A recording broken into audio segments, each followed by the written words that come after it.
नमस्कार, आप देख रहे हैं समाचार एजेंसी कंट्री इनसाइट का डिजिटल प्लेटफॉर्म।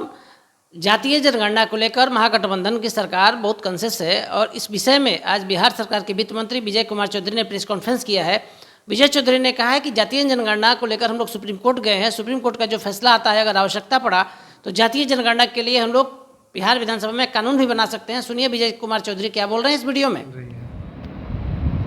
अभी तक जो जाति आधारित गणना के लिए जो भी आंकड़े एकत्रित किए गए हैं वो तो वैसे भी सुरक्षित ही है और सरकार इस गणना को शीघ्रातिशीघ्र पूरा कराना चाहती थी भी और चाहती है भी, लेकिन उच्च न्यायालय का आदेश है इसको स्थगित रखने का, तो अभी स्थगित किया गया है।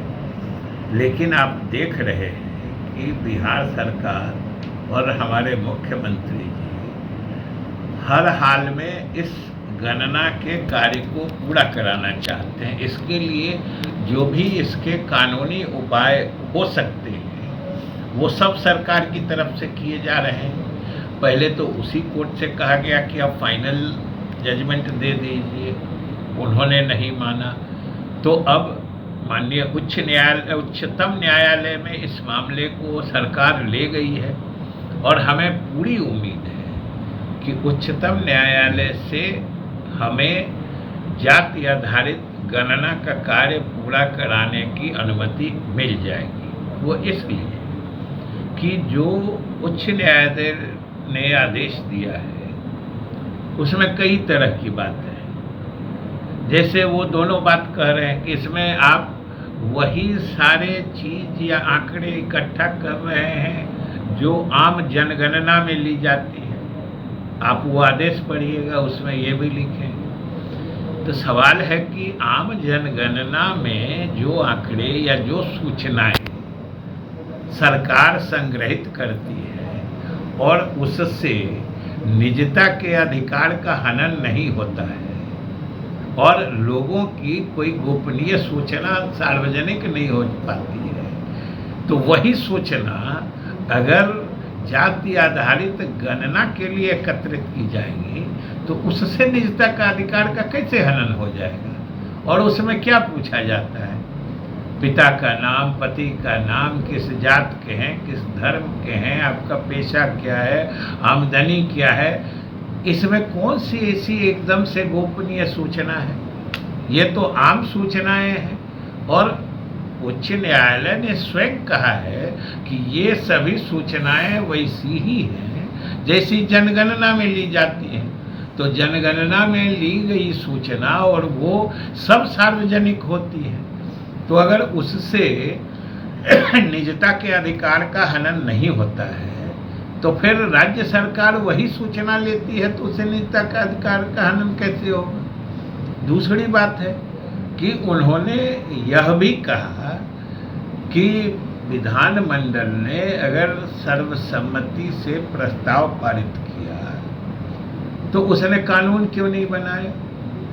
दूसरी तरफ उसी आदेश में यह भी कहा गया है कि राज्यों के विधानमंडल के अधिकार क्षेत्र से बाहर है ऐसा कानून बनाना। अब इस पर तो उच्चतम न्यायालय देखेगा कि एक साथ दोनों बातें कैसे हो सकती है कि विधानसभा या विधानमंडल को अधिकार भी नहीं है और दूसरी तरफ ये प्रश्न भी है कि आपने कानून क्यों नहीं बनाया।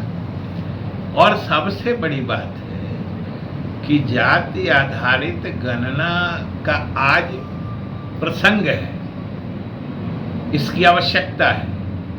सरकार की नीतियों के निर्धारण के लिए चाहे केंद्र सरकार की नीतियां हो, राज्य सरकार की नीतियां हो, जब हम अन्य पिछड़े वर्गों में अति पिछड़े वर्ग की अवधारणा स्थापित कर चुके हैं होगी तो उनकी पहचान कैसे हो। अगर आप आर्थिक रूप से कमजोर वर्गों के लिए जो हर वर्ग के हो सकते हैं आरक्षण का प्रावधान कर रहे हैं, जो केंद्र सरकार भी कर रही है, तो अगर जाति आधारित और आर्थिक गणना किसी भी समाज या व्यक्ति के आर्थिक स्थिति का भी आकलन इस गणना में कराया जा रहा था। तो ये सब तो आवश्यक जानकारियां थी, ये लोगों के हित में नीतियों के निर्धारण के लिए आवश्यकता थी। फिर ये समझ से परे है कि इस तरह के जनहित के लिए जो काम किया जा रहा था उसको क्यों रोका गया है, ये समझ से बाहर की चीज है।